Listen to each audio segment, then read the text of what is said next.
পৃথিবীতে এমন কিছু স্থান আছে যেগুলোর অস্তিত্বই যেন এক চিরন্তন রহস্য, যেখানে বিজ্ঞান থমকে যায় আর আত্মার অনুভূতি জেগে ওঠে। এমনই এক রহস্যময় স্থান হিমালয়ের কোলে অবস্থিত কৈলাস পর্বত। কিন্তু কেন এই পর্বতকে বলা হয় ভগবান শিবের নিবাস? কেন এখানকার শিখরে আজও কেউ উঠতে পারে না? আসুন আজ আমরা জানব কৈলাস পর্বতের গোপন রহস্য। আর আপনারা দেখছেন আমার ইউটিউব চ্যানেল ভক্তি সঞ্চারণ, যেখানে পুরাণ নয়, জীবন্ত ইতিহাস কথা বলে, যেখানে রহস্য, শক্তি আর ভক্তির মিলন ঘটে এক বিন্দুতে। তো চলুন শুরু করা যাক আজকের এই ভিডিও।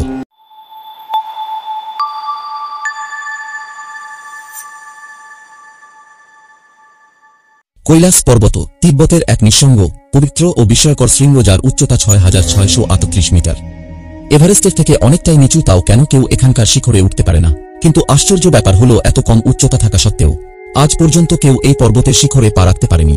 এমনকি আধুনিক পর্বতারোহী ও গবেষকরাও বলছেন, এই পর্বত যেন নিজেই নিজের রক্ষাকবচ।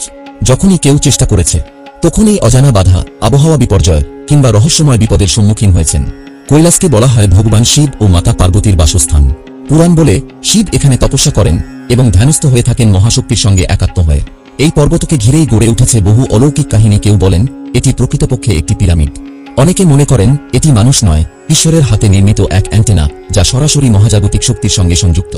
তবে সবচেয়ে আশ্চর্যের বিষয় হচ্ছে, এত কম উচ্চতা সত্ত্বেও কেউ কখনো কৈলাস পর্বত জয় করতে পারেনি।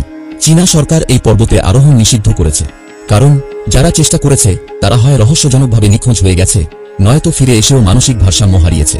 রাশিয়ান বিজ্ঞানীরা কৈলাসের আশেপাশের অঞ্চলে এমন একটি শক্তিক্ষেত্রের অস্তিত্ব খুঁজে পেয়েছেন, যা সময় ও বাস্তবতাকে বিকৃত করে। সময় যেন এখানে থেমে যায়। এখানে সময় নাকি দ্রুত বা ধীরে চলে। কিছু একদল তীর্থযাত্রী তারা দাবি করেন যে, আমরা মাত্র 12 ঘন্টা হাঁটলাম, কিন্তু ফিরে এসে দেখলাম আমাদের নখচুল অনেকটাই বড় হয়ে গেছে। এটা কি টাইম ডিস্টরশন, নাকি কৈলাস অন্য মাত্রার সাথে যুক্ত, তা আজও অজানাই থেকে গেছে। পুরাণ মতে কৈলাস পর্বতই হল ভগবান মহাদেবের ধ্যানস্থ স্থান। শিব এখানে চিরতরে স্থিত ধ্যানমগ্ন অবস্থায়। এখানেই মহাদেব পার্বতীর সঙ্গে সংসার করেন বলে বিশ্বাস করা হয়। স্কন্ধ পুরাণ, শিব পুরাণ, এমনকি রামায়ণ এও কৈলাসের উল্লেখ আছে। এটি কেবল একটি পর্বত নয়, এটি এক আধ্যাত্মিক জগতের প্রবেশদ্বার। যখন রাবণ কৈলাস পর্বত তুলতে চেয়েছিল, তখন মহাদেব তাঁর পায়ের বুড়ো আঙ্গুল দিয়ে এক চাপেই রাবণকে থামিয়ে দেন, এবং সেই পর্বতে চাপা পড়ে 10 সহস্র বছর ধরে গিয়েছিল শিব তাণ্ডব স্তোত্র। মহাভারতেও উল্লেখ আছে যে পাণ্ডবরা কৈলাসের দিকে যাত্রা করেছিলেন মোক্ষ লাভের জন্য। চীনের গবেষণায় দেখা গেছে এই পর্বতের গঠন পিরামিডের মতো, যা পৃথিবীর চৌম্বক ক্ষেত্রের ভারসাম্য রক্ষা করে।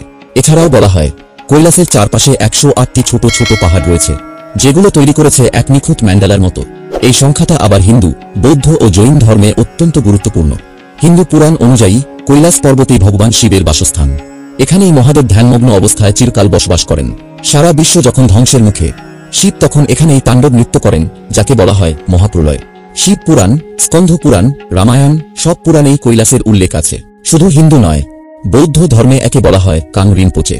এর মানে দাঁড়ায় পবিত্র বরফাচ্ছাদিত পর্বত। জৈন ধর্মে এটি ঋষভদেবের মুক্তির স্থান, আর বন ধর্মে এটি বিশ্বশক্তির কেন্দ্র। এত ধর্মের বিশ্বাস এক জায়গায়, কেন? এই পর্বতকে ঘিরে পরিক্রমা করা যায়, কিন্তু শিখরে ওঠা যায় না। তিব্বতী লামারা বলেন, যে ব্যক্তি কৈলাসের শিখরে ওঠার চেষ্টা করে, সে চিরতরে নিজের আত্মাকে হারিয়ে ফেলে। তিব্বতের এক প্রাচীন গল্পে বলা আছে, 2 সাধু মিলারেপা ও নরপ্পা কৈলাসে কে আগে উঠবেন তা নিয়ে প্রতিযোগিতা করেন। নরপা ঘোড়ায় চেপে শিখরের অনেক দূর এগিয়ে যান, কিন্তু মিলারেপা ধ্যানমগ্ন অবস্থায় কেবল একটি হাত তুলেই শিখরে পৌঁছে যান। কিন্তু শিখরে উঠে সে পা রাখেনি। সে বলেন সেখানে সাধারণ মানুষের পা রাখার জায়গা নয়, সেটি একটি ভক্তির জায়গা।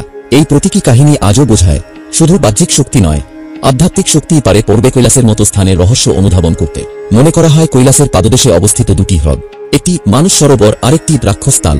মানস সরোবর শান্ত, স্বচ্ছ, উজ্জ্বল, যেখানে দেবতারা স্নান করেন বলে বিশ্বাস করা হয়। আর রাক্ষস তাল ঘোলা, উত্তাল, অশান্ত, যেখানে রাবণ তপস্যা করেছিলেন শিবকে সন্তুষ্ট করতে।